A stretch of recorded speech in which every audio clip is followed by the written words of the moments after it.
অনলাইনে dollar, pound, ইউরোর পাশাপাশি কেনাকাটা করা যায় বিটকয়েন। তবে অন্যান্য মুদ্রা ব্যবস্থায় যেমন সে দেশের সরকার ও কেন্দ্রীয় ব্যাংক জড়িত থাকে, বিটকয়েনের ক্ষেত্রে তা নয়। 2009 সালে সাতোশি নাকামোতো ছদ্মনামে কেউ কিংবা একদল সফটওয়্যার ডেভেলপার নতুন ধরনের ভার্চুয়াল মুদ্রার প্রচলন করে। এ ধরনের মুদ্রা ক্রিপ্টোকারেন্সি নামে পরিচিত পায়। নাকামোতোর উদ্ভাবিত সেই ক্রিপ্টোকারেন্সির নাম দেওয়া হয় বিটকয়েন। বিটকয়েনে লেনদেন কোনো ব্যাংকিং ব্যবস্থা নয়। ইলেকট্রিক মাধ্যমে অনলাইনে দুইজন ব্যবহারকারীর মধ্যে সরাসরি পেয়ার টু পেয়ার আদান প্রদান হয়।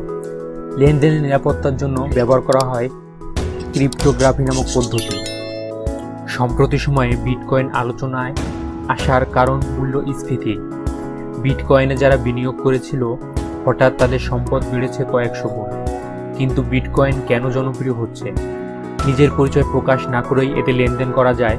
অন্যদিকে লেনদেনের ব্যয় খুব কম। তবে সবচেয়ে বড় কারণটা হলো বিটকয়েনে বিনিয়োগ করলে কয়েক গুণ লাভ হবে, এমন একটা ধারণা অনেকের মধ্যে আছে।